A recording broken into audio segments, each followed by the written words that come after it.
আমরা কোনোভাবেই নারী এবং পুরুষের সমতা চাই না। আমরা চাই নারীরা নিরাপদে থাকবে, সমাজে শান্তি প্রতিষ্ঠিত হবে, ইনসাফ প্রতিষ্ঠিত হবে। আমরা কখনোই সমতা চাই না।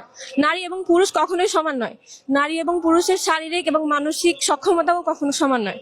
নারী অধিকারের নামে আমাদের উপর যে এজেন্ডা চাপিয়ে দেওয়া হচ্ছে, এটা আসলে মুসলিম নারীদের অধিকারকে খর্ব করছে।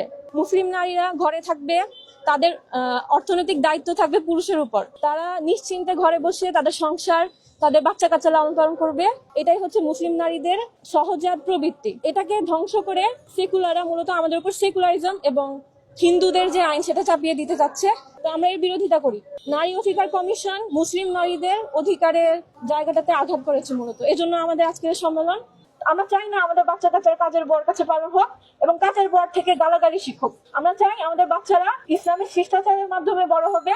যে পারিবারিক আইন বর্তমানে পাশ করানোর জন্য আবেদন করা হয়েছে, তা আসলে কিসের ভিত্তিতে হচ্ছে? নাকি হিন্দু আইনের ভিত্তিতে হবে, নাকি সেকুলার আইনে? আমরা আজকে এখানে নারী কমিশনের যে প্রতিবেদন করা হয়েছে তার বিরুদ্ধে এখানে দাঁড়িয়েছি। কেননা এগুলো আমাদের যে ইসলামিক ল সেগুলোর সাথে সম্পূর্ণভাবে সাংঘর্ষিক।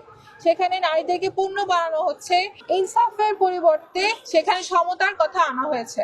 অথচ ইসলাম ইনসাফের কথা বলছে।